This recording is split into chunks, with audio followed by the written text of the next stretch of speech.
नमस्कार दोस्तों, मैं देवेश शुक्ला आप सभी का स्वागत करता हूं आपके अपने यूट्यूब चैनल पर। मेरे प्यारे दोस्त, आज हम चर्चा करने वाले हैं एमए थर्ड सेमेस्टर के शिक्षा शास्त्र के ऊपर। ठीक है, किसके ऊपर चर्चा करने वाले हैं? तो एमए थर्ड सेमेस्टर के शिक्षा शास्त्र के ऊपर चर्चा करने वाले हैं। बात करते हैं इसके पहले जो है हमने 3 वीडियोस बनाए थे, पेपर 1, पेपर 2 और पेपर 3 के, जिनसे आपके लगभग क्वेश्चन फंस जाते थे, आ जाते थे। आज का भी क्वेश्चन जो कल आपका वीडियो बनाया था उसमें से काफ़ी ज़्यादा क्वेश्चंस आपके मिले थे।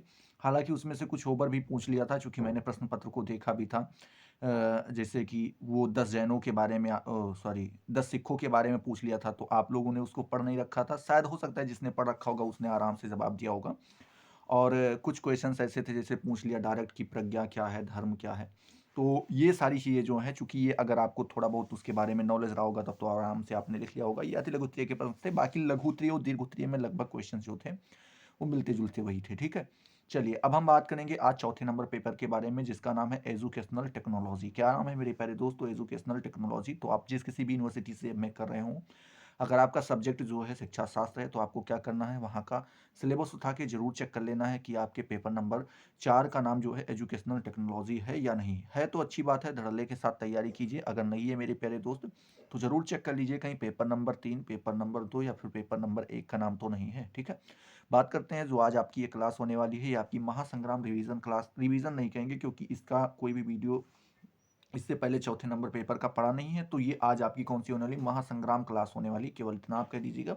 और अगर आपने इससे पहले कुछ भी नहीं पढ़ रखा है मेरे प्यारे दोस्त, तो आपको जो यहाँ पर बताया जा रहा है बस इसी को पढ़ लो। मैं गारंटी के साथ कहता हूँ कि आप अच्छे से अच्छा नंबर प्राप्त कर पाएंगे। बस लिखने का तरीका आपको पता होना चाहिए, क्योंकि लिखना भी क्या है मेरे प्यारे दोस्त, एक आर्ट है, कला है। ठीक है, तो वो कला आपको आनी चाहिए।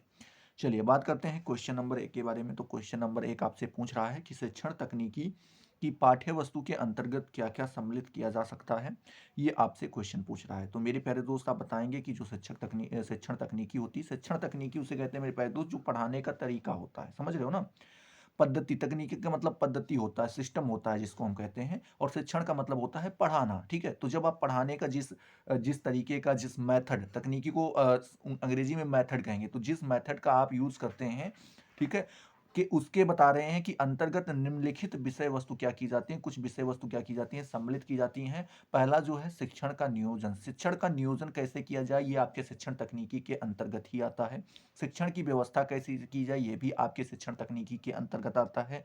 शिक्षण का अग्रसरण मेरे प्यारे दोस्त, ये भी आपका शिक्षण तकनीकी। और चौथा बताते हैं शिक्षण का नियंत्रण, ये भी आपका जो है शिक्षण तकनीकी के विषय वस्तु के अंतर्गत जो है ये सारी चीजें सम्मिलित की जाती हैं। ठीक है, इस तरीके से आपको क्या करना है, इन सारी चीजों को जो है आपको क्या कर लेना है, लिख लेना है। ठीक है, शिक्षण तकनीकी के अंतर्गत निम्नलिखित वस्तुएं, विषय वस्तु जो है जो सम्मिलित की जाती है, वो सभी यहाँ पर 4 की चारों बताई गई हैं। इनको आपको याद कर लेना है। चलिए दूसरे नंबर प्रश्न के बारे में बात करें मेरे प्यारे दोस्त, तो आपसे पूछ रहा है कि अनुदेशन तकनीकी की पाठ्य वस्तु स्पष्ट कीजिए। अच्छा क्वेश्चन है।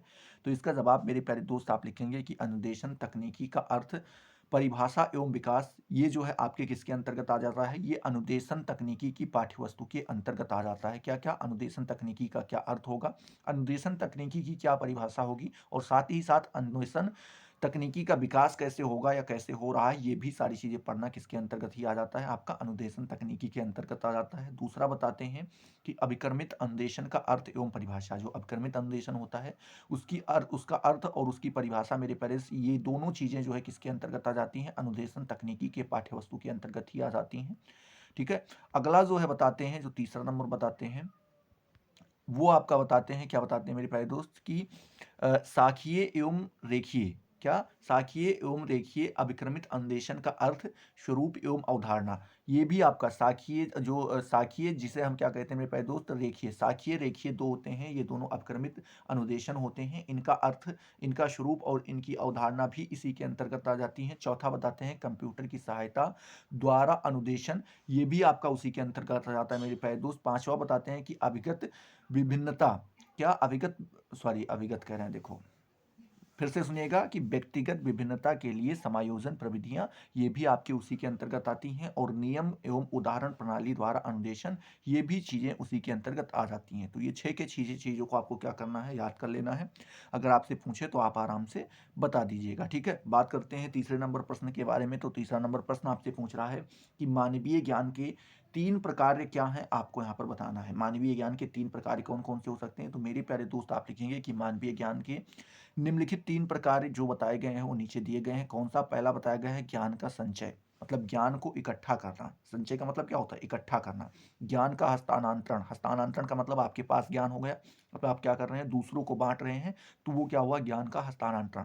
जैसे कोई भी आदमी क्या करे? अपनी कला उठाकर अपने से छोटे किसी व्यक्ति को या अपने समकालीन किसी व्यक्ति को क्या करे मेरे प्यारे दोस्त? ठीक वैसा क्या ही वैसा सिखा दे, उसी को हस्तांतरण किया जाता है, कहा जाता है ज्ञान का विकास। और ज्ञान का विकास, ये तीनों चीजें जो है क्या होती हैं? मानवीय ज्ञान के प्रकार होते हैं। ठीक है, पहला काम होता है ज्ञान को संचय करना, इकट्ठा करना। दूसरा ज्ञान का हस्तांतरण, मतलब ज्ञान को बांटना। और तीसरा ज्ञान का विकास करना। यही तीन प्रकार होते हैं मानवीय ज्ञान के। तो आप आराम से इनको यहाँ पर लिख दीजिएगा जब भी आपसे पूछे। अब प्रश्न आपसे पूछ रहा है चौथा नंबर, क्या पूछ रहा है कि सूक्ष्म शिक्षण में पर्यवेक्षक का क्या कार्य है मेरे प्यारे दोस्त? जो आपका सूक्ष्म शिक्षण होता है, इसमें पर्यवेक्षक का क्या कार्य होता है, ये आपको बताना है। तो मेरे प्यारे दोस्त आप लिखेंगे कि सूक्ष्म शिक्षण में पर्यवेक्षक छात्र के प्रशिक्षण से सक्रिय सहयोग देता है। मतलब कहते हैं मेरे प्यारे दोस्त कि जो सूक्ष्म शिक्षण होता है, इसमें जो पर्यवेक्षक होता है उसका कार्य यही होता है कि वो छात्र के परीक्षण में सक्रिय सहयोग दे। सक्रिय मतलब फिर कार्य करके किसी प्रकार से जो है उनका सहयोग करे। बताते हैं सूक्ष्म शिक्षण जो होता है वो पाठ्य के दौरान वह उपस्थित भी रहता है। मतलब बोलते हैं जो सूक्ष्म शिक्षण होता है वो पाठ के दौरान क्या होता है? वह उपस्थित भी रहता है और मूल्यांकन तालिका को पूर्ण करता है। जो मूल्यांकन तालिका, मूल्यांकन का मतलब जब आप परीक्षा देते हैं तो उसमें आपको कुछ नंबर के द्वारा निर्धारित किया जाता है कि आपने कितना पढ़ रखा है, तो वो क्या करता है? उनको पूर्ण भी करता है। आवश्यकता होने पर अन्य छात्र शिक्षकों के साथ चर्चा और समालोचना की व्यवस्था करता है। मतलब बोलते हैं अगर आवश्यकता होती है, ये अगर नीड्स दिखाई पड़ती हैं, तो ये भी किया जाता है कि छात्र और शिक्षक दोनों क्या करें मेरे प्यारे दोस्त? चर्चा करें, समालोचन करें, इसकी भी व्यवस्था वो करवाता है। और इस दौरान वीडियो टेप पर रिकॉर्ड की गई घटनाओं की छात्र के सम्मुख व्याख्या भी करता है। मतलब कहते हैं और इसी के दौरान वीडियो टेप में जो चीज़ें रिकॉर्ड की जाती हैं, जो घटनाएं रिकॉर्ड की जाती हैं मेरे प्यारे दोस्त, उनको क्या करता है? वो छात्र के सामने ला करके रखता है और उनकी व्याख्या भी करता है। ठीक है, तो इस प्रकार से जो है आप सूक्ष्म शिक्षण के में पर्यवेक्षक का कार्य आराम से बता सकते हैं। ठीक है, उसका काम क्या क्या हुआ? पहले तो क्या करे? वो सक्रिय सहायता करे। दूसरा, वो मेरे प्यारे दोस्त पाठ के दौरान वहां पर उपस्थित रहे। तीसरा बताया गया मूल्यांकन तालिका पूर्ण करे। चौथा बताते हैं मेरे प्यारे दोस्त वो छात्र और शिक्षक के बीच क्या करे? चर्चा और समालोचना की व्यवस्था कराए। पांचवा बताते हैं कि वीडियो टेप में रिकॉर्ड की गई घटनाओं को क्या करे? छात्रों के सामने ला करके रखे और मेरे प्यारे दोस्त उनकी व्याख्या करें। ये इतने कार्य होते हैं सूक्ष्म शिक्षण में पर्यवेक्षक के। ठीक है, तो इस प्रकार से आप इनको बता दीजिएगा। पांचवा नंबर प्रश्न मेरे प्यारे दोस्त आपसे यहीं पर पूछ रहा है कि शिक्षण कौशलों की प्रमुख विशेषताएं क्या हैं। ठीक है, जो शिक्षण कौशल होते हैं उनकी प्रमुख विशेषताएं क्या होती हैं वो आपको यहाँ पर बताना है। तो मेरे प्यारे दोस्त आप लिखेंगे कि शिक्षण कौशल विभिन्न शिक्षण प्रक्रियाओं अथवा व्यवहारों से संबंधित हैं होते हैं। क्या बताते हैं? जो शिक्षण कौशल होते हैं वो अलग अलग अलग प्रकार की शिक्षण प्रक्रियाएं होती हैं और व्यवहार होते हैं, उन्हीं से क्या होते हैं? ये संबंधित होते हैं। ठीक है, ये पहली विशेषता हो जाती है। दूसरी विशेषता बताते हैं शिक्षण कौशल की कि शिक्षण कौशल समुचित कक्षा अंतः प्रक्रिया की परिस्थिति उत्पन्न करते हैं। मतलब बोल रहे हैं जो शिक्षण कौशल होता है वो क्या करता है? पूरी कक्षा, समुचित का मतलब होता है पूरी कक्षा, अंतः प्रक्रिया की परिस्थिति, अंतः प्रक्रिया मतलब जो आंतरिक रूप से जुड़ी हुई जो कार्य की प्रक्रियाएं होती हैं उन्हीं को अंतः प्रक्रिया कहा जाता है। कि परिस्थिति क्या करे मेरे प्यारे दोस्त? उत्पन्न करते हैं ये शिक्षण कौशल। ठीक है, आगे तीसरी विशेषता बताते हैं कि शिक्षण कौशल विद्यार्थियों के सीखने में सहायता व सुगमता प्रदान करते हैं। ये जो है बताते हैं आपका तीसरी विशेषता शिक्षण कौशल की। चौथी विशेषता पूछते हैं, बताते हैं कि शिक्षण कौशल शैक्षिक विशिष्ट उद्देश्यों को प्राप्त करने में सहायक होते हैं। मतलब बोलते हैं जो शिक्षण कौशल हैं वो शैक्षिक विशिष्ट उद्देश्य जो होते हैं मेरे प्यारे दोस्त, उनको जब आपको प्राप्त करना होता है तो उसमें ये आपकी क्या करते हैं? मदद करते हैं। आगे लिखते हैं पांचवा नंबर मेरे प्यारे दोस्त कि शिक्षण कौशल कक्षा शिक्षण व्यवहार की एक इकाई से संबंधित होते हैं। ये पांच विशेषताएं बताई गई हैं आपके शिक्षण कौशल की। इन पांचों को आराम से जाकर के आपको क्या करना है? लिख देना है जब भी आपसे कोई क्वेश्चन पूछे। अगर चीज़ें आपको क्लियर हो रही तो फटाफट क्या करना है? आपको वीडियो को लाइक करना है, अपने दोस्तों के साथ शेयर करना है। ठीक है, चलिए अब हम बात करते हैं छठे नंबर प्रश्न के बारे में। तो छठा नंबर प्रश्न आपसे पूछ रहा है कि सॉफ्टवेयर सॉफ्टवेयर उपागम के अंतर्गत शिक्षा के कौन-कौन से 3 पक्ष सम्मिलित किए जाते हैं? पूछ रहे हैं कि जो सॉफ्टवेयर का उपागम होता है मेरे प्यारे दोस्त, उसके अंतर्गत शिक्षा के कौन-कौन से ऐसे 3 पक्ष हैं जो सम्मिलित किए जाते हैं? तो मेरे प्यारे दोस्त आप लिखेंगे कि जो सॉफ्टवेयर उपागम है मेरे प्यारे दोस्त, उसमें शिक्षा के अदा, प्रक्रिया तथा प्रदा नामक 3 पक्षों के विकास पर बल दिया जाता है। क्या? वो जो सॉफ्टवेयर उपागम है उसमें मेरे प्यारे दोस्त शिक्षा में शिक्षा के अदा पर बल दिया जाता है, शिक्षा की प्रक्रिया और शिक्षा के प्रदा, ये जो है 3 पक्ष होते हैं, इन्हीं पर क्या किया जाता है मेरे प्यारे दोस्त, इन्हीं के डेवलपमेंट, इन्हीं के विकास पर बल दिया जाता है, जिनका संबंध शिक्षा के उद्देश्यों और संसाधनों, शिक्षण अधिगम की प्रक्रिया तथा शैक्षिक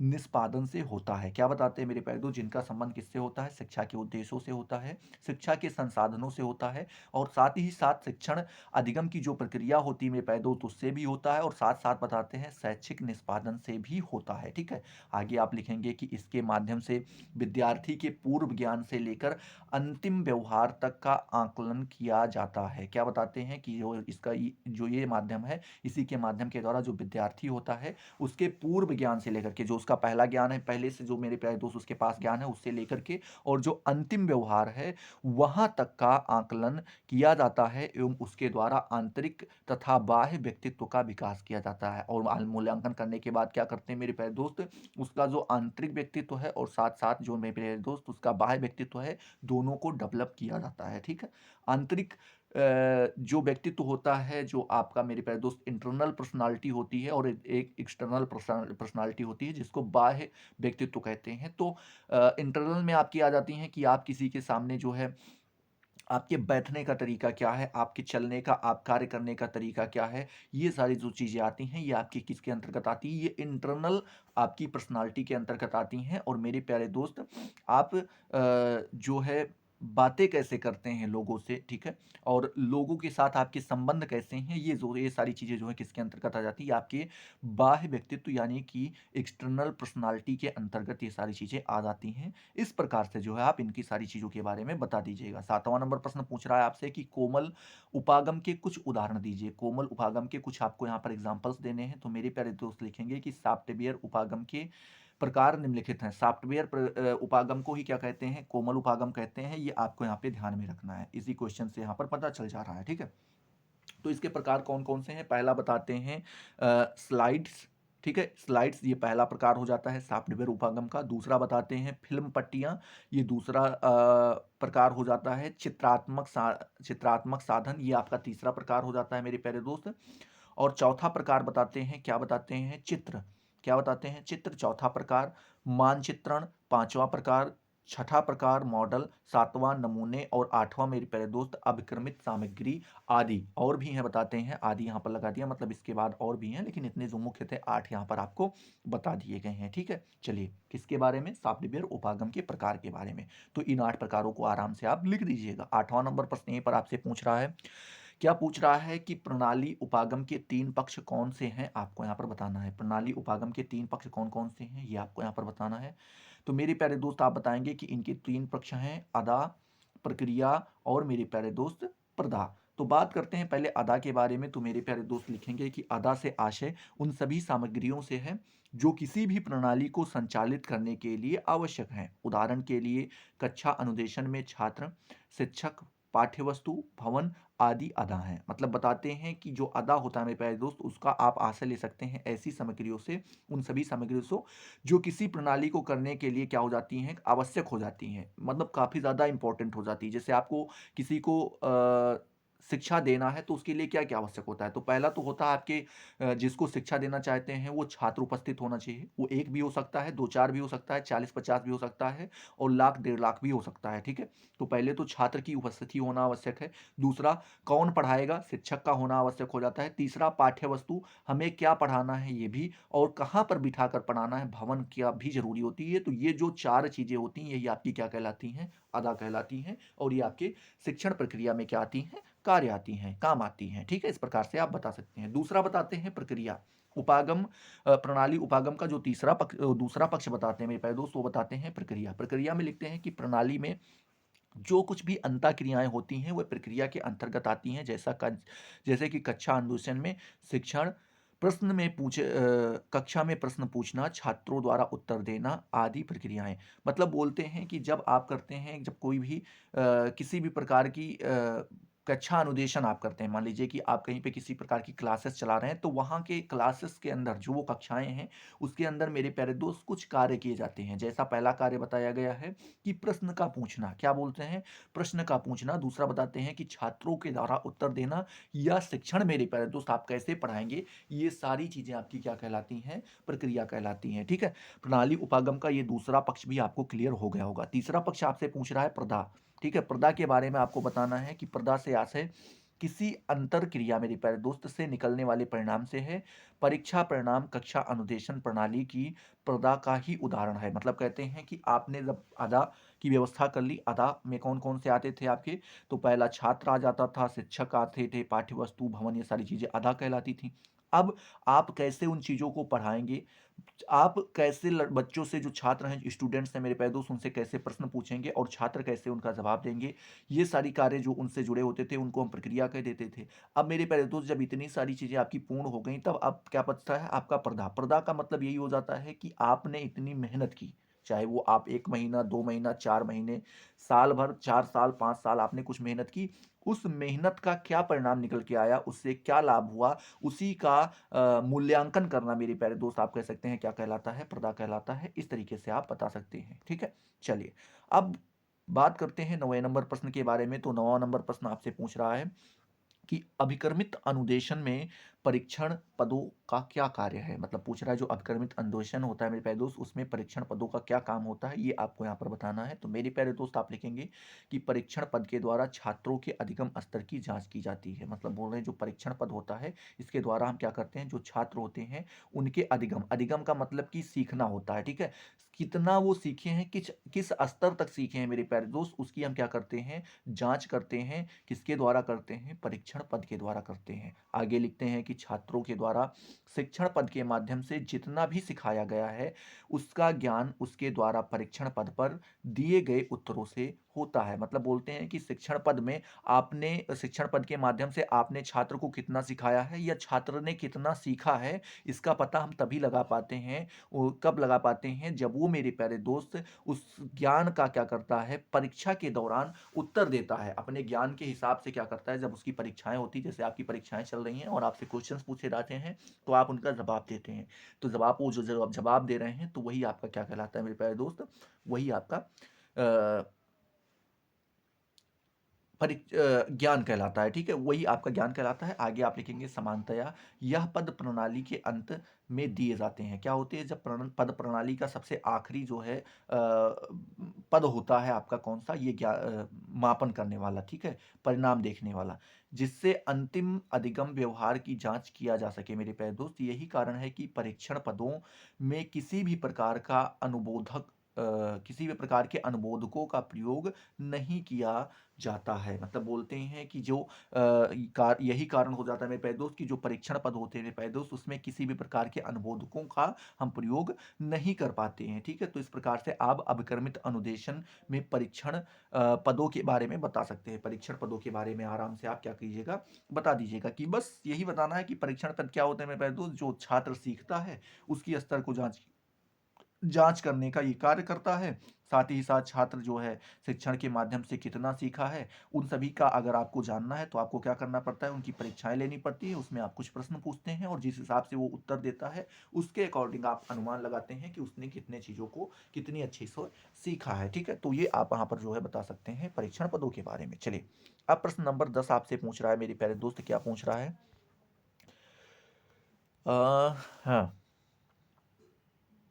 पूछ रहा है आपसे मेरे प्यारे दोस्त कि शिक्षण प्रतिमानों को कितने समूहों में वर्गीकृत किया गया है। शिक्षण जो प्रतिमान होते हैं मेरे प्यारे दोस्त, इनको कितने समूहों में बांटा गया है, ये आपसे पूछ रहा है।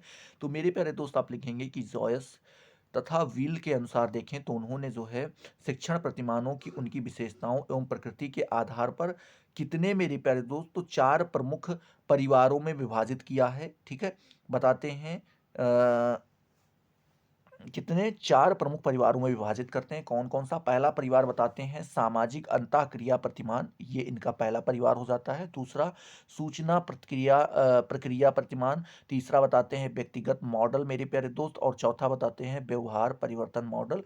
ये आपके जो है 4 समूह हो जाते हैं या 4 परिवार हो जाते हैं मेरे प्यारे दोस्त। किसके हो जाते हैं? शिक्षण प्रतिमानों के, ठीक है। किसके अनुसार? तो ये आप बता सकते हैं जॉयस तथा व्हील महोदय के अनुसार, ठीक है। चलिए 11 नंबर प्रश्न की बात करते हैं।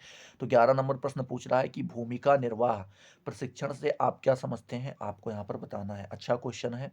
तो मेरे प्यारे दोस्त आप लिखेंगे कि भूमिका निर्वाह प्रशिक्षण वह प्रविधि है जो किसी कृत्रिम अवस्था में छात्राध्यापकों को एक विशेष परिस्थिति अथवा वातावरण में सीखने, स्वयं शिक्षण का अभ्यास करने और उन्हें कक्षा शिक्षण के कौशलों में निपुणता देने के लिए एकत्र करती हैं, ठीक है। आगे लिखते हैं, पहले इसको समझते हैं। क्या बताते हैं कि जो भूमिका निर्वाह प्रशिक्षण होता है मेरे प्यारे दोस्त, ये ऐसी प्रविधि होती है, ऐसी विधि होती है जो किसी कृत्रिम अवस्था, मतलब कह रहे हैं कि कोई कृत्रिम का मतलब होता है कि खुद के द्वारा बनाई गई कोई ऐसी अवस्था हो में छात्रा अध्यापकों मतलब बोल रहे हैं कि जो छात्र के अध्यापक होते हैं उनको एक विशेष परिस्थिति अथवा वातावरण में सीखने, मतलब कह रहे हैं कि एक ऐसी परिस्थिति, विशेष रूप से परिस्थिति बनाई जाती, एक विशेष वातावरण बनाया जाता है, उसमें सीखने, स्वयं शिक्षण का अभ्यास करने, मतलब खुद से ही क्या करें, वो शिक्षण का अभ्यास करें, कैसे उन्हें पढ़ाना है उनका अभ्यास करें, और उन्हें कक्षा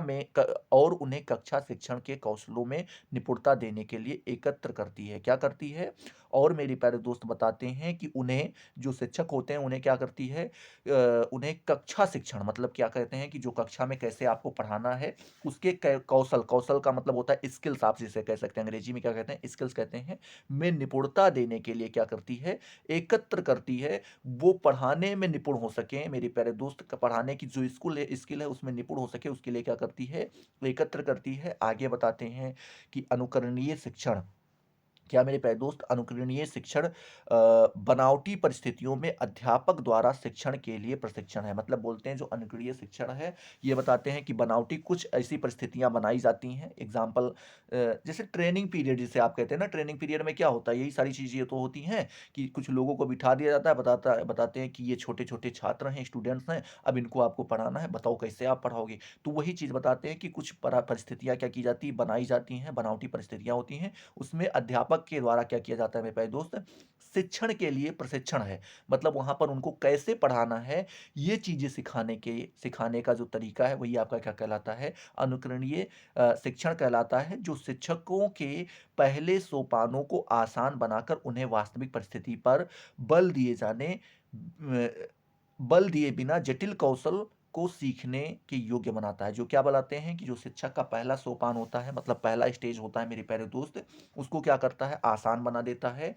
और मेरे प्यारे दोस्त उन्हें वास्तविक परिस्थिति जो रियल में उनके सामने आने वाली है उस पर बल दिए बिना, उस पर किसी भी प्रकार का बल नहीं देता है, उस पर बल दिए बिना क्या करता है? कौशल सीखने के योग्य बनाता है। जो कौशल हैं होते हैं मेरे प्यारे दोस्त, जो स्किल्स होती हैं उनको सीखने के योग्य उनको क्या कर देता है? बना देता है, उन्हें पता भी नहीं चलता है। विद्यार्थी को केवल यह बताना उचित समझा जाता है कि कक्षा का, मेरे प्यारे दोस्त बोलते हैं कि जो विद्यार्थी होता है उसको केवल यही बताना उचित समझते हैं कि कक्षा का शिक्षण तथा नियंत्रण कैसे किया जाए। कक्षा में जो है कक्षा जो है उसका शिक्षण मतलब उसको पढ़ाना कैसे है, और साथ ही साथ वो कक्षा के ऊपर नियंत्रण, नियंत्रण का मतलब किसी भी प्रकार की अव्यवस्था न फैलने पाए, कैसे किया जाए, यही चीजें वहां पर बताई जाती हैं। ठीक उसी तरह जैसे एक विमान चालक को नकली नियंत्रण का अभ्यास कराया जाता है, और ठीक उसी प्रकार बताते हैं जैसे कि कोई जब विमान चलाया जाता है, कोई विमान उड़ाया जाता है, तो उसके से पहले क्या किया जाता है? उसको जो है एक नकली, ठीक है, क्या किया जाता है? नकली नियंत्रण का अभ्यास करवाया जाता है। एक आपने देखा होगा अगर रनवे 34 था, 34 था, तो 24 था, जो कुछ भी था, एक मूवी आई थी। तो उसमें क्या होता है कि ये जो है अजय देवगन क्या करता है कि ये चूंकि वहां पे जब ये फ्लाइट लेकर के उड़ता है, ये कैप्टन होता है उस समय, ठीक है, ये एरोप्लेन उड़ाता है। तो वहाँ पे अगर आप लोगों ने पिक्चर देखी होगी तो ध्यान दिया होगा, तो वो क्या करता है? उड़ाता है। अभी मौसम खराब होने के कारण इसको इमरजेंसी लैंडिंग करनी पड़ती है, लेकिन चूंकि वहां पर कुछ भी दिखाई नहीं पड़ता है और उसके पास फ्यूल भी कम पड़ जाता है, तो उसके लिए वो क्या बोलता है कि भैया क्या करना है, वहां पे बोलते हैं कि फला नंबर रनवे पे आके उतर जाओ। वहाँ से कमांड दिया जाता है। लेकिन ये उनके कमांड को नहीं मानता है और ये बोलता है कि ऐसा एक काम करो कि फला, शायद रनवे 24 है, 34 है, जो कुछ भी हो वो अब आप देख लीजिएगा। उसमें क्या करता है कि उसमें बोलता है कि मैं उस पे उतारूँगा। तो लोग कहते हैं वहाँ पे जो होते हैं डिपार्टमेंट उनका होता है ना, तो जो नीचे वहाँ पे बैठे होते हैं वो कहते हैं भैया कैसे उतारोगे? वहाँ पर सारी चीज़ें अपोज़िट हैं। मतलब जैसे कि जो अनुकूलित है वहाँ पर आप नहीं उतार रहे हो, आप क्या कर रहे हो सारी चीज़ें को जो जहाँ पर सब चीज़ें अपोज़िट हैं, हवाएँ उल्टा चल रही हैं, सब कुछ उल्टा चल रही है, वहाँ पर क्रैश होने की ज़्यादा संभावना है, उससे ऐसा कहा जाता है। लेकिन वो नहीं मानता है, वो कहता है कि कोई दिक्कत नहीं है, यहाँ पे कुछ दिखाई नहीं पड़ रहा है, मैं 34 रनवे पर क्या करूँगा, आराम से लैंड करवा दूँगा, वो हमारी गारंटी है, बाकी और जगह पे करवाओगे तो हो सकता है क्रैश भी हो सकता है। तो वो लोग नहीं मानते हैं, कहते हैं नहीं वहीं पे उतारना है, तो क्या करता है वो माइक को वहाँ पे बंद कर देता है, ठीक है? जो ओ स्पीकर होता है उसको बंद कर देता है और वो खुद ब खुद क्या करता है 34 पे लैंड करवा देता है। तो ये बातें जब कोर्ट में जाती हैं तो वहाँ पर उससे जब क्वेश्चन जवाब किया जाता है, अमिताभ बच्चन साहब पूछते हैं, तो वो बताता है कि वो रनवे मुझे क्या था इतनी बार आ जा चुके हैं, इतनी बार आ जा चुके हैं कि वो मुझे एकदम याद था। उसमें मुझे कुछ कोई भी चीज़ बताने की ज़रूरत नहीं थी। मैं बहुत आराम से वहाँ पर लैंडिंग कर सकता था। ठीक है?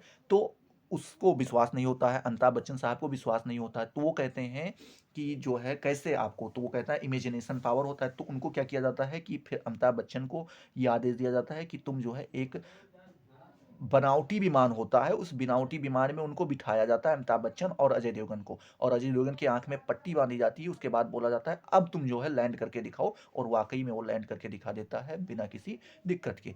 तो वहां पर उस केस को समाप्त कर दिया जाता है। तो वही चीज बताते हैं कि उसी प्रकार से क्या किया जाता है मेरे प्यारे दोस्त, एक ऐसी स्थिति, ऐसी परिस्थिति निर्मित की जाती है, बनाई जाती है, जिसमें क्या करे जो शिक्षक होता है वो आराम से जो है क्या कर सके चीज़ों को अच्छे से सीख सके, फिर उसके बाद उसको मैदान में उतार दिया जाता है कि जाओ भैया अब आतंक मचाओ बढ़िया ठीक ठाक। ठीक है, चलो अब हम बात करते हैं 12 नंबर प्रश्न के बारे में। तो 12 नंबर प्रश्न आपसे पूछ रहा है कि अंतःक्रिया विश्लेषण से आप क्या समझते हैं, आपको यहाँ पर बताना है। तो मेरे प्यारे दोस्त लिखेंगे कि शिक्षक के व्यवहारों या क्रियाओं के क्रमबद्ध निरीक्षण पद्धति के द्वारा जो विश्लेषण किया जाता है उसे अंतःक्रिया विश्लेषण कहते हैं। क्या बोलते हैं कि जब शिक्षक के व्यवहार, शिक्षक कोई भी टीचर हो उसके व्यवहारों और उसकी क्रियाओं, मतलब वो किस प्रकार से कार्य करता है, उनके क्रमबद्ध निरीक्षण प्रविधि के द्वारा, क्या होता है एक क्रमबद्ध निरीक्षण प्रविधि होती है, एक सिस्टम होता है, उसके द्वारा जो विश्लेषण किया जाता है उसे ही हम क्या कहते हैं मेरे प्यारे दोस्त, अंतःक्रिया विश्लेषण कहते हैं।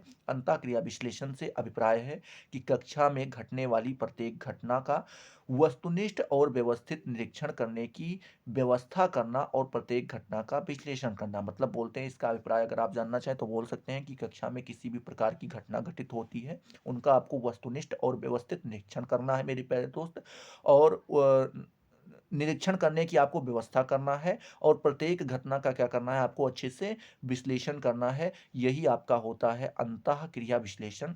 आगे बताते हैं, अंतःक्रिया विश्लेषण की सहायता से कक्षा की समस्त क्रियाओं एवं व्यवहारों का निरीक्षण, समुचित आंकन तथा वैज्ञानिक मूल्यांकन किया जाता है। मतलब बोलते हैं जो अंतःक्रिया विश्लेषण है इसी की सहायता से हम क्या करते हैं, पूरी की पूरी कक्षा की क्रियाओं का एवं वहाँ का जो व्यवहार है वहाँ के व्यवहारों का हम निरीक्षण करते हैं, साथ ही साथ समुचित अंकन करते हैं और वैज्ञानिक मूल्यांकन भी करते हैं। इसके माध्यम से शिक्षक की प्रभावशीलता तथा कक्षा के सामाजिक एवं भावनात्मक वातावरण का भी मापन किया जाता है। मतलब बोल रहे हैं कि जो ये माध्यम है मेरे प्यारे दोस्त, इसके द्वारा क्या करते हैं कि शिक्षक का अपने कक्षा के ऊपर कितना प्रभाव है, ये इसका भी मूल्यांकन हम उसी समय पर कर लेते हैं। कक्षा के सामाजिक एवं भावनात्मक वातावरण का भी हम क्या कर लेते हैं, उसी के माध्यम से मापन कर लेते हैं, किसके, अंतःक्रिया विश्लेषण के माध्यम से ही इनका भी हम मापन कर लेते हैं। तो इस प्रकार से जो है 12 नंबर प्रश्न का जवाब दे दीजिएगा।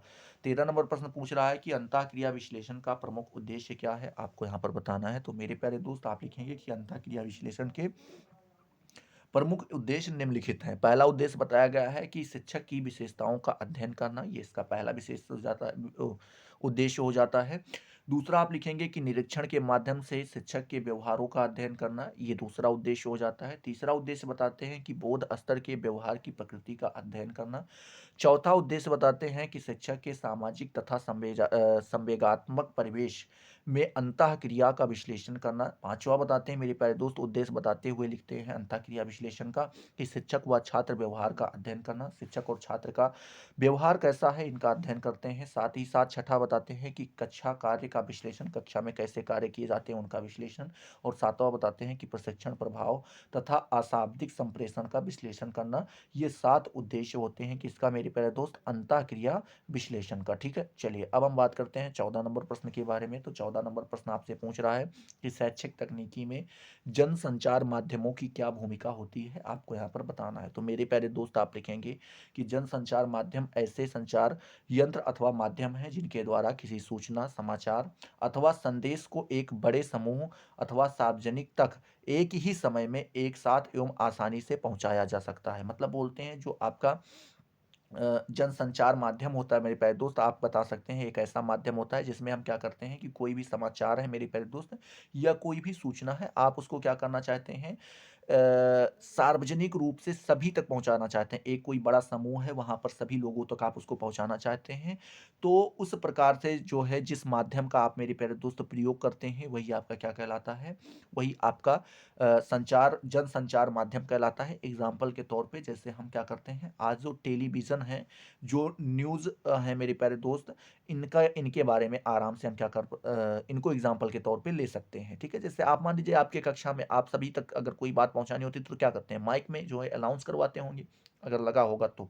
नहीं लगा है तो सबको इकट्ठा करवा लेते हैं, उसके बाद एक जगह पे खड़े होकर कोई जो है बता देते हैं कि फली फली बात है भैया और ऐसे ऐसे समझ के रखना। ठीक है, तो वही चीज़ें क्या होती है, आपकी जनसंचार माध्यम कहलाती हैं। ये जनसंचार माध्यम जो होता है मेरे प्यारे दोस्त, ये शिक्षण में छात्रों को प्रेरणा देने के लिए, उनकी धारिता शक्ति में वृद्धि करने के लिए, शिक्षण उद्देश्यों को प्रस्तुत करने के लिए, कक्षा शिक्षण में बनाए प्रत्ययों को पुनर्बलित करने के लिए, सूचनाओं को समय के अनुसार संगठित करने के लिए, शिक्षण को अधिक रोचक, स्पष्ट तथा सार्वभौमिक बनाने के लिए अत्यंत भूमिका क्या करती हैं, निभाती हैं। बोलते हैं जो ये जनसंचार माध्यम होते हैं, ये क्या करते हैं कि शिक्षण में जो छात्र होते हैं उनको प्रेरणा मतलब मोटिवेशन देने के लिए, साथ ही साथ उनकी धारिता शक्ति में वृद्धि के लिए, उनकी जो धारिता शक्ति होती है उनमें क्या कर सकती हैं, वृद्धि करवाने के लिए, शिक्षण उद्देश्यों को प्रस्तुत मतलब शिक्षण के क्या उद्देश्य हैं जो हम पढ़ा रहे हैं उसके हमारे उद्देश्य क्या होने वाले हैं, ठीक है, क्या टारगेट रखा जाने वाला है उसको बताने के लिए, साथ ही साथ कक्षा शिक्षण में बने प्रत्ययों को पुनर्बलित करने के लिए, मतलब बोल रहे हैं जो कक्षा शिक्षण कक्षा है उसमें जो है जो प्रत्यय बनाए जाते हैं उनको पुनर्बलित करने के लिए जो है, और साथ ही साथ सूचनाओं को समय के अनुसार संगठित करने के लिए। ठीक है, और बताते हैं कि शिक्षण को अधिक रोचक बनाने के लिए, जो टेक्निक यूज कर रहे हैं पढ़ाने के लिए उनको और अधिक रोचक बनाया जा सके, स्पष्ट तथा सार्वभौमिक बनाने के लिए, उसको स्पष्ट बनाने के लिए, और सार्वभौमिक मतलब सभी को प्राप्त हो सके इस तरीके के बनाने के लिए अत्यंत भूमिका निभाते हैं। कौन आपके भूमिका निभाते हैं, तो जनसंचार माध्यम। ठीक है, चलिए अब हम बात करते हैं 15 नंबर प्रश्न के बारे में। तो 15 नंबर प्रश्न आपसे पूछ रहा है कि प्रणाली उपागम में उप प्रणाली का क्या अर्थ है, आपको यहाँ पर बताना है। तो मेरे प्यारे दोस्त आप लिखेंगे प्रणाली उपागम में उप प्रणाली का क्या अर्थ है, आपसे ये क्वेश्चन पूछ रहा है। तो मेरे प्यारे दोस्त आप इसका जवाब देते हुए लिखेंगे कि प्रणाली उपागम में तत्वों तथा चरों पद का प्रयोग किया जाता है। क्या किसका किसका प्रयोग किया जाता है, तत्वों का प्रयोग किया जाता है, और साथ ही साथ मेरे प्यारे दोस्त चरों का प्रयोग किया जाता है प्रणाली उपागम में। परंतु ये दोनों पद जो हैं क्या है, पर्यायवाची नहीं है। आप तत्व और चर दोनों को पर्यायवाची नहीं मानेंगे, एक ही चीज नहीं मानेंगे। इसी प्रणाली में तत्वों का अर्थ उस सत्ता से है मेरे प्यारे दोस्त जो स्वयं में मूर्त एवं सुनिश्चित सामग्री, गुणों अथवा विशेषताओं में युक्त होती है। मतलब बोलते हैं कि जो आपका तत्व होता है आप उसे कहेंगे जो स्वयं में मूर्त, मूर्त का मतलब जिसका कोई रूप हो, एवं सुनिश्चित सामग्री, कुछ चीजें सुनिश्चित, सुनिश्चित मतलब कि निर्धारित पहले से ही होती हैं उस प्रकार की सामग्री, गुणों अथवा विशेषताओं से युक्त होती हैं, उन्हीं को हम तत्व कहते हैं। जबकि चर इन तत्वों को उपयुक्त विशेषताओं और उस किसी समय विशेष पर उनमें होने वाले परिवर्तनों एवं प्रभावों का ज्ञान प्रदान करते हैं। मतलब बोलते हैं कि चर का कार्य क्या होता है, जो इन प्रकार के आपके जो तथ्य होते हैं जो विशेषताएँ होती हैं मेरे प्यारे दोस्त, ऊपर जो आपको बताई गई हैं, वो जो सारी विशेषताएँ होती हैं, उनको क्या होता है कि किसी समय विशेष पर कोई ऐसा टाइम आता है, जिसमें होने वाले परिवर्तन, उनमें जो परिवर्तन होते हैं, जो उनमें प्रभाव होते हैं मेरे प्यारे दोस्त, उनका ज्ञान प्रदान कराते हैं। आपके कौन कराते हैं? ये चर कराते हैं। तो इस प्रकार से चर और मेरे प्यारे दोस्त तत्वों में अंतर बता दीजिएगा, और साथ ही साथ आगे लिखिएगा कि किसी प्रणाली में उपस्थित ये तत्व ही उप प्रणाली कहलाते हैं। बोलते हैं कि अगर कोई प्रणाली हो मेरे प्यारे दोस्त, उसमें जो ये तत्व उपस्थित होते हैं, इन्हीं को हम क्या बोलते हैं? उप प्रणाली बोलते हैं। एक उप प्रणाली स्वयं में स्वतंत्र अस्तित्व रखती है। मतलब बोलते हैं जो एक उप प्रणाली होती है वो खुद जो है सेल्फ में क्या होती है? स्वतंत्र अस्तित्व रखती है, मतलब किसी के सहारे नहीं रहती है, परंतु सभी उप प्रणाली के कार्य प्रदा के लिए क्या मेरे प्यारे दोस्त, सभी उप प्रणाली के कार्य किसके लिए? प्रदा के लिए परस्पर संबंधित एवं परस्पर अंतः क्रिया करने वाले होते हैं। मतलब बोलते हैं कि जितने भी उप प्रणालियां हैं मेरे प्यारे दोस्त, उनके कार्य क्या होते हैं? प्रदा। प्रदा किसको जानते थे? जो आप मेरे प्यारे दोस्त परीक्षाएं कराते हैं, उसी को तो प्रदा कहा गया था। अदा पर्दा याद हुआ कि नहीं याद आया? तो उसी पर्दा की बात कर रहे हैं, ठीक है। तो पर्दा के लिए परस्पर संबंधित एवं परस्पर अंतः क्रिया कराने वाले क्या होते हैं मेरे प्यारे दोस्त? ये सभी होते हैं। तो इस प्रकार से आप इनको बता दीजिएगा 15 नंबर का भी। 16 नंबर प्रश्न यहीं पर आपसे पूछ रहा है मेरे प्यारे दोस्त, क्या पूछ रहा है कि नवीन प्रवृत्तियों अथवा नवाचारों से आप क्या समझते हैं? आपको यहाँ पर बताना है। तो मेरे प्यारे दोस्त लिखेंगे कि नवाचार एक ऐसा विचार है जिसमें व्यक्ति नवीनता का अनुभव करता है।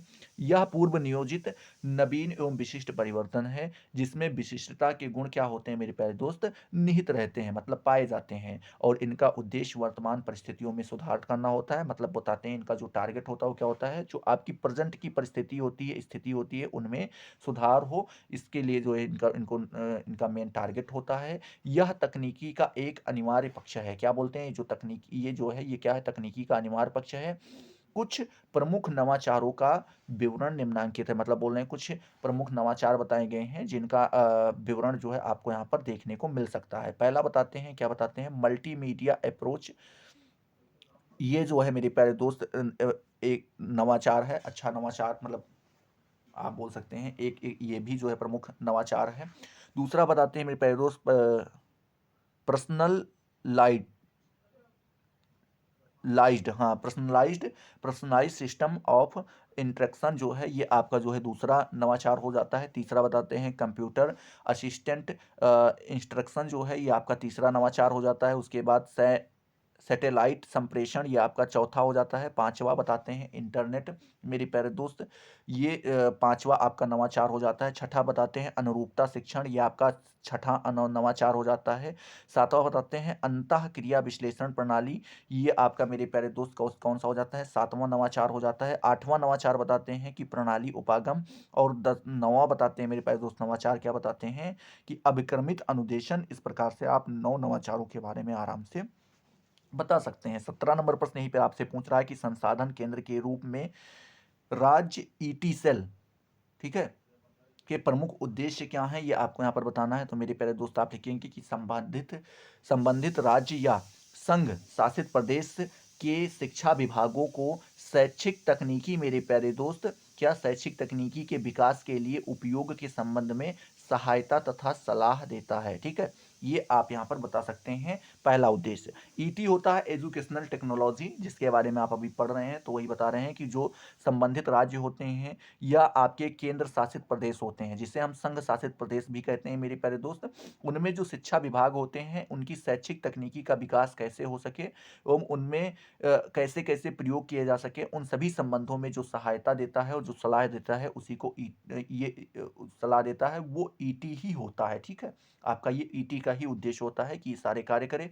दूसरा उद्देश्य बताते हुए लिखते हैं कि राज्य में सभी प्रकार की औपचारिक एवं अनौपचारिक शिक्षा के लिए शैक्षिक नीतियों और प्रमुख कार्यक्रमों को लागू करने में सहायता पहुंचाना, ये ईटी का दूसरा उद्देश्य हो जाता है। कि जितने भी राज्य हैं मेरे प्यारे दोस्त, सभी बताते हैं राज्य में सभी प्रकार की जिस औपचारिक शिक्षा जहां पर दी जा रही हो या फिर अनौपचारिक शिक्षा दी जा रही हो, उन सभी के लिए नीतियों और प्रमुख कार्यक्रमों को लागू करने में जो सहायता पहुंचाना होता है, वही जो है क्या होता है? ईटी का या फिर एजुकेशनल टेक्नोलॉजी का दूसरा मेरे प्यारे दोस्त प्रमुख उद्देश्य हो जाता है। तीसरा प्रमुख उद्देश्य बताते हुए लिखते हैं कि शिक्षा तकनीकी से संबंधित सामग्रियों तथा संसाधनों को कम कीमत पर मेरे प्यारे दोस्त विकसित करना। जितना बताते हैं कि जो शैक्षिक तकनीकी होती हैं उनसे संबंधित जितनी भी सामग्रियां हैं, जितने भी संसाधन हैं, उनको कम कम से कम खर्चा लग सके उन कीमत पे क्या करना मेरे प्यारे दोस्त, विकसित करना या तैयार करवाना।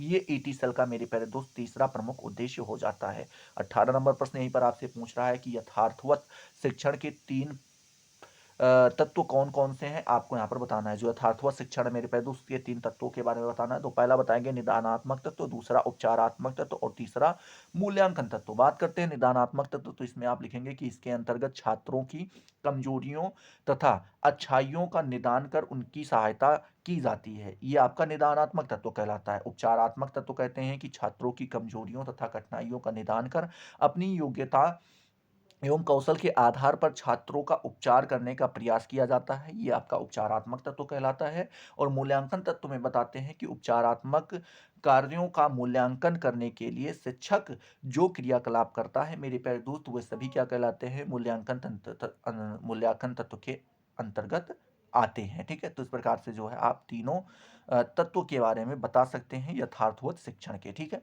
चलिए अब हम बात करते हैं 19 नंबर प्रश्न के बारे में। तो 19 नंबर प्रश्न आपसे पूछ रहा है कि फ्लेंडर फ्लेंडर के अंतःक्रिया विश्लेषण की मूल अवधारणाएं क्या हैं, आपको यहाँ पर बतानी है। तो मेरे प्यारे दोस्त आप लिखेंगे कि शिक्षक जो होता है उसका कक्षा का व्यवहार छात्रों को प्रभावित करता है। ये जो है पहली अवधारणा बताई है, किसने बताई है, फ्लेंडर महोदय ने। और किसकी अवधारणा बताई है, उन्होंने अंतःक्रिया विश्लेषण की पहली अभिधारणा या पहली अवधारणा बताई है। दूसरी अवधारणा या अभिधारणा बताते हुए मेरे प्यारे दोस्त फ्लेंडर महोदय जी लिखते हैं कि शिक्षण प्रक्रिया में शिक्षक छात्र का संबंध महत्वपूर्ण होता है, मतलब टीचर और स्टूडेंट का क्या रिलेशन है, ये काफी ज्यादा इंपॉर्टेंट हो जाता है, इंपॉर्टेंट होता है। तीसरा जो है मेरे प्यारे दोस्त अभिधारणा बताते हुए लिखते हैं अंतःक्रिया विश्लेषण का, फ्लेंडर महोदय क्या लिखते हैं कि शिक्षक के व्यवहार का कक्षा में निरीक्षण मेरे प्यारे दोस्त अंकन तथा मापन वस्तुनिष्ठ रूप से किया जा सकता है। मतलब बोलते हैं जो शिक्षक है उसके व्यवहार का कक्षा में निरीक्षण मेरे प्यारे दोस्त अंकन और मापन वस्तुनिष्ठ रूप से किया जा सकता है। ये तीसरी अवधारणा बताते हुए लिखते हैं आपके फ्लेंडर महोदय। चौथी अवधारणा बताते हुए फ्लेंडर महोदय लिखते हैं अंतःक्रिया विश्लेषण की मेरे प्यारे दोस्त की शिक्षण में कक्षा का वातावरण भी महत्वपूर्ण होता है। ये इसकी जो है चौथी अवधारणा हो जाती है। पांचवी अवधारणा बताते हुए लिखते हैं कि शिक्षक का व्यवहार प्रतिपुष्टि के प्रयोग, क्या मेरे प्यारे दोस्त, जो शिक्षक का व्यवहार होता है वो क्या, प्रतिपुष्टि के प्रयोग से सुधारा जा सकता है। प्रतिपुष्टि के प्रयोग से क्या किया जा सकता है, सुधारा जा सकता है। ये आपकी पांचवी अवधारणा बताते हैं। ठीक है, और छठवीं अभिधारणा लिखते हुए बताते हैं फ्लेंडर महोदय, क्या बताते हैं कि कक्षा में शाब्दिक व्यवहार का प्रयोग जिसे हम प्रदर्शन करते हैं अधिक किया जाता है, मतलब आप ज्यादा से ज्यादा बोलें। ठीक है, शाब्दिक व्यवहार कक्षा के संपूर्ण व्यवहार का प्रतिनिधित्व करता है। जो शाब्दिक व्यवहार आपका जो बोलकर जिस प्रकार से आप वहां पर अपने बिहेवियर को दिखा रहे हैं वो क्या करता है, संपूर्ण कक्षा का प्रतिनिधित्व करता है, संपूर्ण कक्षा को बताता है, दिखाता है। ठीक है, उनको चलाता है, इस तरीके से आप बोल सकते हैं। बात करते हैं वहीं पर 20वें नंबर प्रश्न के बारे में। तो 20वां नंबर प्रश्न आपसे पूछ रहा है कि अभिक्रमित अन्वेषण का प्रयोग किन प्रमुख क्षेत्रों में किया जा सकता है मेरे प्यारे दोस्त, ये आपको यहाँ पर बताना है। तो मेरे प्यारे दोस्त आप लिखेंगे कि जो अभिक्रमित अनुदेशन है वो एक अत्यंत महत्वपूर्ण प्रविधि है जिसका निम्नलिखित क्षेत्रों में प्रयोग किया जा सकता है। कौन कौन से क्षेत्र हैं, तो अभिक्रमित अन्वेषण का उपयोग जो है पहला उसका जो प्रमुख क्षेत्र है, पहला पहला प्रमुख क्षेत्र है वो आ जाता है मेरे प्यारे दोस्त शिक्षक प्रशिक्षण के क्षेत्र में। जब आप किसी टीचर को बताते हैं, सिखाते हैं, तो उसके क्षेत्र में जो है अभिक्रमित अन्वेषण का उपयोग किया जाता है मेरे प्यारे दोस्त। दूसरा क्षेत्र बताते हैं पत्राचार शिक्षा के क्षेत्र में, ये इसमें भी आपका अभिक्रमित अन्वेषण का उपयोग किया जाता है। तीसरा बताते हैं कि अनौपचारिक तथा सतत शिक्षा के क्षेत्र में। चौथा बताते हैं बैंकों में प्रशिक्षण के क्षेत्र में मेरे प्यारे दोस्त, इसमें भी अभिक्रमित अन्वेषण का उपयोग किया जाता है। पांचवा बताते हैं सैनिक अफसरों के प्रशिक्षण में मेरे प्यारे दोस्त, ये आपका जो है पांचवा बताते हैं क्षेत्र जिसमें अभिक्रमित अन्वेषण का प्रयोग किया जाता है। छठा क्षेत्र बताते हुए लिखते हैं मेरे प्यारे दोस्त रेडियो औद्योगिक पाठ तैयार करने में। सातवां जो है क्षेत्र बताते हुए लिखते हैं औद्योगिक कर्मचारियों के प्रशिक्षण में मेरे प्यारे दोस्त। और आठवां बताते हैं विशिष्ट बालकों की शिक्षा के क्षेत्र में, 9वां बताते हैं शिक्षा तकनीकी के क्षेत्र में, और 10वां बताते हैं मेरे प्यारे दोस्त जन शिक्षा तथा स्वास्थ्य शिक्षा के क्षेत्र में, और 11वां बताते हुए लिखते हैं कि दूरस्थ तथा प्रौढ़ शिक्षा के क्षेत्र में जो है मेरे प्यारे दोस्त क्या किया जाता है, आपके अभिक्रमित अनुदेशन का प्रयोग किया जाता है। तो इस प्रकार से आप जो है 20 नंबर प्रश्न का जवाब आराम से दे दीजिएगा। बात करते हैं 21 नंबर प्रश्न के बारे में। तो 21 नंबर प्रश्न पूछ रहा है मेरे प्यारे दोस्त की रेखीय अभिक्रम, क्या पूछ रहा है, रेखीय अभिक्रम के कितने प्रकार के पद सम्मिलित किए जाते हैं मेरे प्यारे दोस्त। तो आप लिखेंगे कि जो रेखीय अभिक्रम है उसमें निम्नलिखित प्रकार के पद क्या किए जाते हैं, सम्मिलित किए जाते हैं, जो यहाँ पर बताए गए हैं। पहला बताया गया है प्रस्तावना पद मेरे प्यारे दोस्त। प्रस्तावना पद क्या होता है, तो बताएंगे ये पद जो होता है पूर्व व्यवहार से नए व्यवहार को संबंधित करते हैं। मतलब जो आपका पहला व्यवहार रहा और जो अब आपका नया व्यवहार है, इन दोनों में कैसा संबंध था ये आपका बताता है कौन मेरे प्यारे दोस्त, प्रस्तावना पद। इनका प्रमुख लक्ष्य होता है अधिगम को आरंभ करना। अधिगम को आरंभ करना ये इनका जो है मेरे प्यारे दोस्त मेन टारगेट होता है, इस तरीके से आप बोल सकते हैं। दूसरा बताते हैं कि शिक्षण पद। शिक्षण पद जो होता है ये मेरे प्यारे दोस्त आपका दूसरा पद होता है रेखीय अभिक्रम का। ठीक है, कितना, दूसरा पद होता है रेखीय अभिक्रम का। इसमें आप लिखेंगे कि यह पद शिक्षण से संबंधित होते हैं। किससे संबंधित होते हैं, जिस तरीके से आप किस टेक्निक का यूज करने वाले हैं पढ़ाने में उससे संबंधित होते हैं। जिनका संबंध होता है अंतिम व्यवहारों से होता है। जिनका संबंध किससे होता है, अंतिम व्यवहारों से होता है मेरे प्यारे दोस्त। तीसरा नंबर बताते हैं, तीसरा पद लिखा बताते हुए लिखते हैं कि अभ्यास पद मेरे प्यारे दोस्त। इसमें आप लिखेंगे कि इन पदों का मुख्य लक्ष्य होता है कि सीखे गए नए ज्ञान अथवा नवीन व्यवहार का अभ्यास करना। जो भी आप नए ज्ञान सीखे हैं या फिर जो भी आप नवीन व्यवहार सीखे हैं मेरे प्यारे दोस्त, उनका जब आप अभ्यास करते हैं तो ये आपका तीसरा पद कहलाता है, जिससे धारणा अधिक हो सके। मतलब उससे जिस बोलते हैं जिससे क्या हो, धारणा अधिक हो सके। चौथा पद बताते हुए लिखते हैं परीक्षण पद मेरे प्यारे दोस्त, और इसमें लिखते हैं कि इन पदों के माध्यम से यह पता लगाया जाता है कि शिक्षण तथा अभ्यास पदों में छात्रों ने कितना सीखा है। क्या होता है कि इन पदों के माध्यम से हम क्या करते हैं, ये पता लगाते हैं कि जो शिक्षण किया गया है या फिर जो अभ्यास करवाया गया है, शिक्षण पद था, जो अभ्यास पद था, इनसे छात्रों ने कितना सीखा है, इनके बारे में हम क्या करते हैं, पता लगाते हैं। तो इस प्रकार से जो है आप 21 नंबर प्रश्न का भी जवाब दे दीजिएगा। अब हम बात करते हैं 22 नंबर प्रश्न के बारे में मेरे प्यारे दोस्त। तो 22 नंबर प्रश्न के बारे में जो है आप लिखेंगे, क्या पूछ रहा है आपसे कि संसाधन केंद्र के रूप में विश्वविद्यालय अनुदान आयोग के महत्वपूर्ण क्या है आपको बताने हैं। ठीक है, महत्वपूर्ण कार्य पूछा है। ठीक है, तो इस प्रकार से आप बता दीजिएगा। क्या पूछ रहा है कि संसाधन केंद्र के रूप में जो विश्वविद्यालय अनुदान आयोग है उसका कौन सा महत्वपूर्ण कार्य है, ये आपको बताना है। तो इसके कार्य को बताते हुए लिखिएगा कि पहला कार्य इसका ये होता है कि विश्वविद्यालय को अनुदान देने से संबंधित आवश्यकताओं की जांच करता है तथा अनुदान प्रदान करता है। ये इसका पहला कार्य होता है कि जो विश्वविद्यालय मेरे प्यारे दोस्त उसको अनुदान जब देना है, उससे संबंधित जितनी आवश्यकताएं होती हैं उनका पहले वो जांच करता है और साथ ही साथ उनको क्या करता है, अनुदान प्रदान कराता है। ये पहला कार्य हो जाता है। दूसरा कार्य बताते हुए लिखते हैं कि विश्वविद्यालयों में सुधार के लिए प्रशासन को सुझाव देता है। क्या होता है कि जो विश्वविद्यालय में है मेरे प्यारे दोस्त, उसमें जो अव्यवस्थाएं फैल जाती हैं उनको सुधारने के लिए वो प्रशासन को कुछ सुझाव देता है। कि कौन देता है मेरे प्यारे दोस्त, ये आपका विश्वविद्यालय अनुदान आयोग। ठीक है, ये संसाधन के रूप में क्या करता है, अपना योगदान देता है। ये इसका दूसरा कार्य हो जाता है। तीसरा कार्य बताते हुए लिखते हैं कि शिक्षा के स्तरों को उच्च बनाए रखने के लिए योजनाएं बनाए। जो शिक्षा का स्तर वो कैसा बना रहे, उच्च बना रहे, उसके लिए वो योजनाएं बनाता है। चौथा बताते हैं प्रशासन के द्वारा दिए गए धन का विभिन्न विश्वविद्यालयों में वितरण करना करता है। क्या बताते हैं कि जो प्रशासन के द्वारा दिए गए धन है, जो प्रशासन के द्वारा धन दिए जाते हैं मेरे प्यारे दोस्तों, उनको विभिन्न विश्वविद्यालय जो अलग अलग विश्वविद्यालय हैं उन सभी में क्या करता है, उनके नीड के, उनकी आवश्यकता के अनुसार उसको क्या करता है मेरे प्यारे दोस्त, वितरण करता है। ये चौथा कार्य होता है। पांचवा कार्य बताते हुए लिखते हैं कि शैक्षिक नियोजन के संबंध में केंद्रीय सरकार को सुझाव देता है। जो शैक्षिक नियोजन है मेरे प्यारे दोस्त, उसके संबंध में क्या करता है, जो केंद्रीय सरकार होती है, जो सेंट्रल गवर्नमेंट होती है, उसको क्या बोलता है, वो सुझाव देता है, उसको एडवाइस देता है। ठीक है, इस प्रकार से आप यहाँ पर बताइएगा। और छठा कार्य बताते हुए लिखते हैं, क्या लिखते हैं कि उच्च शिक्षा के विकास में सहयोग में केंद्रीय भूमिका निभाता है। मतलब बोलते हैं जो उच्च शिक्षा होती है उसका विकास कैसे हो सके और उसका सहयोग कैसे किया जा सके, उसमें जो है ये सेंटर के रूप में या केंद्रीय के रूप में क्या होता है मेरे प्यारे दोस्त, भूमिका अपनी ये निभाता है। ठीक है, कौन, आपका विश्वविद्यालय अनुदान आयोग। तो इस प्रकार से आप यहाँ पर बता दीजिएगा। चलिए 23 नंबर प्रश्न आपसे यहीं पर पूछ रहा है कि अंतःक्रिया विश्लेषण की मूल अभिधारणाएं क्या हैं, आपको यहाँ पर बताना है। तो मेरे प्यारे दोस्त आप लिखेंगे कि इसकी पहली अभिधारणा हो जाती है छात्रों के व्यवहार पर शिक्षक के व्यवहार का प्रभाव पड़ता है। क्या होता है, जो छात्र का व्यवहार होता है उसके ऊपर जो है शिक्षक के व्यवहार का क्या होता है, प्रभाव पड़ता है। टीचर कैसा व्यवहार करेगा उसका सीधा या डायरेक्ट प्रभाव जो है छात्र के ऊपर देखने को मिल जाता है। ये पहली अवधारणा होता है अंतःक्रिया विश्लेषण का। दूसरी अवधारणा बताते हैं मेरे प्यारे दोस्त कि कक्षा कक्ष में अधिकांशतः शाब्दिक प्रभावी होता है। मतलब बोलते हैं कि जो कक्षा होती है मेरे प्यारे दोस्त, जो क्लासें होती हैं उसमें अधिकांशतः देखें तो ये देखने को मिलता है जो शाब्दिक व्यवहार होता है, मतलब जिस तरीके से आप बोलकर अपने व्यवहार को जाहिर करते हैं, दिखाते हैं, लोगों के सामने प्रस्तुत करते हैं, छात्रों के सामने प्रस्तुत करते हैं, उसका प्रभाव काफी ज्यादा आपको देखने को मिल जाता है। तीसरा बताते हैं, तीसरी अभिधारणा बताते हुए लिखते हैं अंतःक्रिया विश्लेषण की मेरे प्यारे दोस्त कि शाब्दिक व्यवहार का वस्तुनिष्ठ के साथ निरीक्षण संभव है। जो शाब्दिक व्यवहार होता है उसका क्या मेरे प्यारे दोस्त, वस्तुनिष्ठता के साथ अगर आप निरीक्षण करना चाहें तो ये संभव है, कोई दिक्कत नहीं है।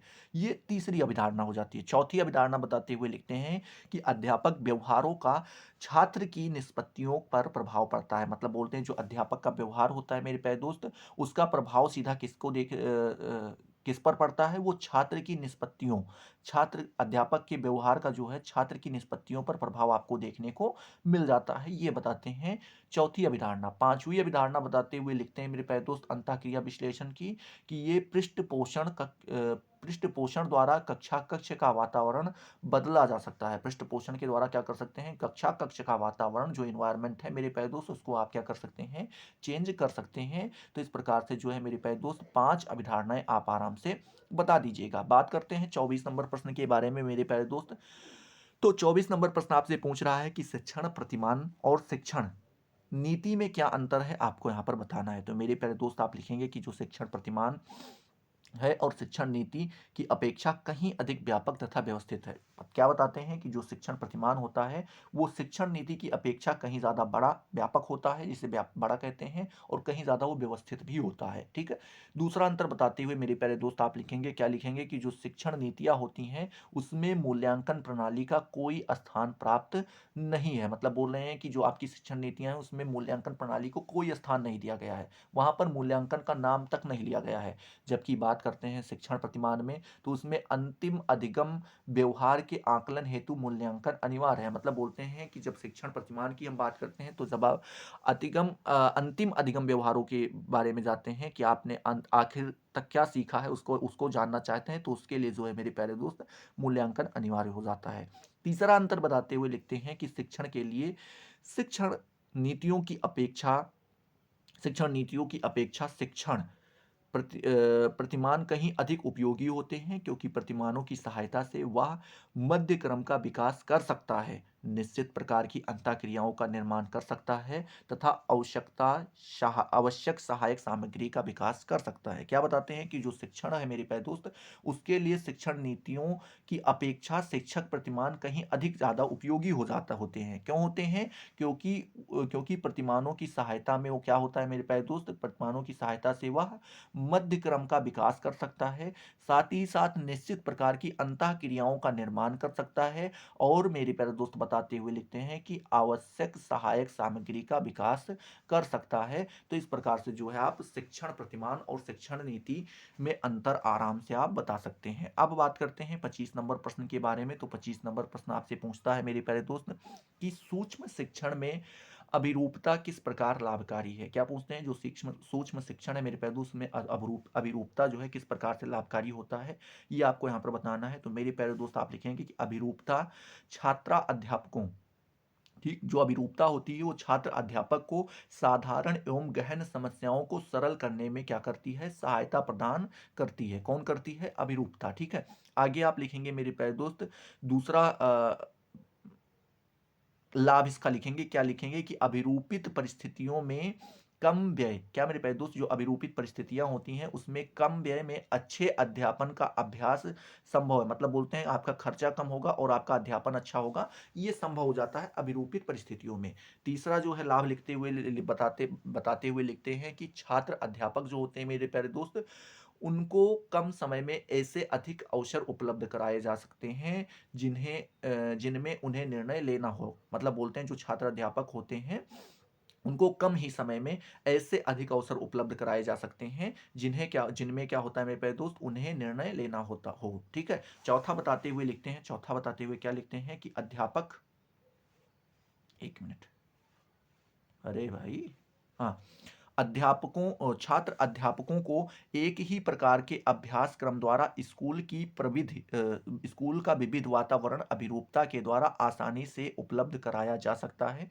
ये आपका चौथा लाभ लिखते हैं। और पांचवा लाभ लिखते हुए बताते हैं कि अभिरूपता में तुरंत प्रतिपुष्टि की सुविधा उपलब्ध रहती है। तुरंत आपको क्या किया जाता है, प्रतिपुष्टि मतलब आपको संतोष दिलाया जा सकता है, उसका प्रमाण दिया जा सकता है, ये सुविधाएं उपलब्ध होती हैं। ठीक है, चलिए अब हम बात करते हैं 26 नंबर प्रश्न के बारे में। तो 26 नंबर प्रश्न आपसे पूछ रहा है कि जनसंचार माध्यमों की शिक्षण में क्या उपयोगिता है, आपको यहाँ पर बताना है। जो जनसंचार माध्यम होता है मेरे प्यारे दोस्त, इसकी क्या उपयोगिता होती है शिक्षण में, मतलब जब आप पढ़ाते हैं तो उसमें क्या क्या यूज होता है जनसंचार माध्यम का, ये आपको यहाँ पर बताना है। तो मेरे प्यारे दोस्त पहली उपयोगिता लिखते हुए आप लिख बताएंगे कि छात्रों को अधिगम हेतु प्रेरित करने में उपयोगी होता है। मतलब आप उनको जो है सीखने के लिए जब आप मोटिवेट करना चाहते हैं तो उसके लिए काफी ज्यादा ये लाभदायक हो जाता है आपका जनसंचार माध्यम। दूसरा बताते हुए लिखते हैं कि छात्रों की धारिता शक्ति बढ़ने के लिए उपयोगी है। जो छात्रों की धारिता शक्ति होती है उसके लिए उसको बढ़ने के लिए क्या होती है, काफी ज्यादा उपयोगी होती है। तीसरा बताते हैं कि शिक्षण उद्देश्यों को प्रस्तुत करने में हेतु उपयोगी होती है। चौथा बताते हैं कि कक्षा शिक्षण में बने प्रत्ययों को सुदृढ़ बनाने में उपयोगी होती है। पांचवा उपयोगिता बताते हुए लिखते हैं कि सूचनाओं को समय, आवश्यकता और परिस्थिति के अनुसार संगठित करने में उपयोगी होता है। ये सभी वही हैं जो अभी आपने पढ़ा था ऊपर। छठा नंबर बताते हैं कि शिक्षण को सार्वभौमिक स्वरूप प्रदान करने हेतु क्या होता है, आपका जनसंचार माध्यम काफी ज्यादा उपयोगी हो जाता है। सातवां बताते हुए लिखते हैं कि शिक्षण को रोचक बनाने और रुचि के अनुकूल बनाने में मेरे प्यारे दोस्त ये काफी ज्यादा क्या हो जाती है, उपयोगी हो जाती है। ठीक है, तो इस प्रकार से जो है आप 7 यहाँ पर बता सकते हैं उपयोगिता। ठीक है, 7 उपयोगिता के बारे में बता सकते हैं। अब हम बात करते हैं 27 नंबर प्रश्न के बारे में। 27 नंबर प्रश्न आपसे पूछ रहा है कि कक्षागत संप्रेषण में आने वाली प्रमुख बाधाएं क्या हैं। जो कक्षागत संप्रेषण होता है उसमें हमें कौन कौन सी बाधाओं का सामना करना पड़ता है। तो मेरे प्यारे दोस्त आप पहले डालेंगे कि भौतिक बाधाएं। पहली प्रकार की जो बाधा होती है वो भौतिक बाधा होती है। उसमें आता है जैसे कि लोग शोर मचाने लगते हैं, बच्चे जो होते हैं क्या होते हैं, शोर मचाने लगते हैं। अनुपयुक्त वातावरण, मतलब वहाँ का जो शोर मचाने से काफ़ी ज़्यादा वातावरण गड़बड़ हो जाता है, सभी लोग पढ़ नहीं पाते, डिस्टर्बेंस पैदा होने लगती है। खराब स्वास्थ्य, अगर किसी का स्वास्थ्य खराब हो जाए, ध्यान का केंद्रित ना हो पाना आदि, ये सारी चीज जो होती हैं ये बाधाएं आपको भौतिक बाधाओं के रूप में देखने को मिल जाती हैं। भाषा की बाधाएं मेरे प्यारे दोस्त, तो इसमें बोलते हैं कि शब्दार शब्दार सॉरी शब्द आडंबर, ठीक है, अस्पष्टता, अनावश्यक शब्द, गलत उच्चारण, ये जो है आपके क्या होते हैं, भाषा की बाधाएं आपको देखने को मिल जाती है। शब्द आडंबर का मतलब कि ऐसे शब्द आप यूज कर रहे हैं जो उनको पहले से पता ही ना हो। अस्पष्ट मतलब आप ऐसे बोलते हैं कि जिससे उनको स्पष्ट ही नहीं हो पाता है। अनावश्यक मतलब कि मन में आ रहा है फर्जी बोलते चले जा रहे हैं। गलत उच्चारण करते हैं मतलब कि जो आपको बोलना है वो आप सही से बोल नहीं पाते हैं। जैसे अंग्रेजी के शब्द जब हिंदी में लिखे होते हैं तो हम लोग उच्चारण नहीं कर पाते हैं। ठीक है तो वही चीजें हो जाती है, उसको आप कह सकते हैं गलत उच्चारण। ठीक है, चलिए तीसरा जो मेरे प्यारे दोस्त बाधा बताते हुए लिखते हैं वो बताते हैं कि मनोवैज्ञानिक बाधाएं। इसमें लिखते हैं कि इसमें कौन कौन सी चीजें आती हैं। पहला आता है पूर्वाग्रह, ठीक है, अरुचि, ठीक है, उसके बाद अलग प्रत्यक्षीकरण, चिंता, तनाव आदि, ये आपकी मनोवैज्ञानिक बाधाएं आती हैं। पूर्वाग्रह मतलब जब आप पहले से किसी चीज के बारे में अनुमान करने लगते हैं। अरुचि आपके अंदर मतलब इंटरेस्ट आपका खत्म हो जाता है। गलत प्रत्यक्षीकरण मतलब आप बताना कुछ और चाहते हैं, बता कुछ और ही देते हैं। चिंता आता है, तनाव आता है, ये सारी चीजें मनोवैज्ञानिक बाधाओं के अंतर्गत आ जाती हैं। चौथा बताते हैं पृष्ठभूमि की बाधाएं। क्या, पृष्ठभूमि की बाधाएं मेरे प्यारे दोस्त, ये चौथा प्रकार हो जाता है। इसमें आप लिखेंगे मेरे प्यारे दोस्त, इसमें आते हैं पूर्व अधिगम, जो आपने पहले से सीख रखा है वो, सांस्कृतिक भेदभाव, आप जब सांस्कृतिक भेदभाव करने लगते हैं, या सामाजिक आर्थिक वातावरण जो होता है, ये सारी चीजें जो आपकी पृष्ठभूमि की बाधाएं आ जाती हैं। अब हम बात करते हैं 28 नंबर प्रश्न के बारे में। तो 28 नंबर प्रश्न आपसे पूछ रहा है अभिक्रमित अन्वेषण में दिए जाने वाले पुनर्बलन का स्वरूप कैसा होता है, ये आपको यहाँ पर बताना है। तो मेरे प्यारे दोस्त आप लिखेंगे कि जो अभिक्रमित अन्वेषण है उसमें पुनर्बलन का के दो मुख्य स्वरूप हैं। कितने मुख्य स्वरूप हैं मेरे प्यारे दोस्त, उसके दो मुख्य स्वरूप होते हैं। पहला होता है सतत पुनर्बलन और दूसरा होता है आंशिक अथवा विरामी पुनर्बलन। सतत पुनर्बलन के बारे में लिखते हुए आप बताएंगे कि सतत अथवा अविच्छिन्न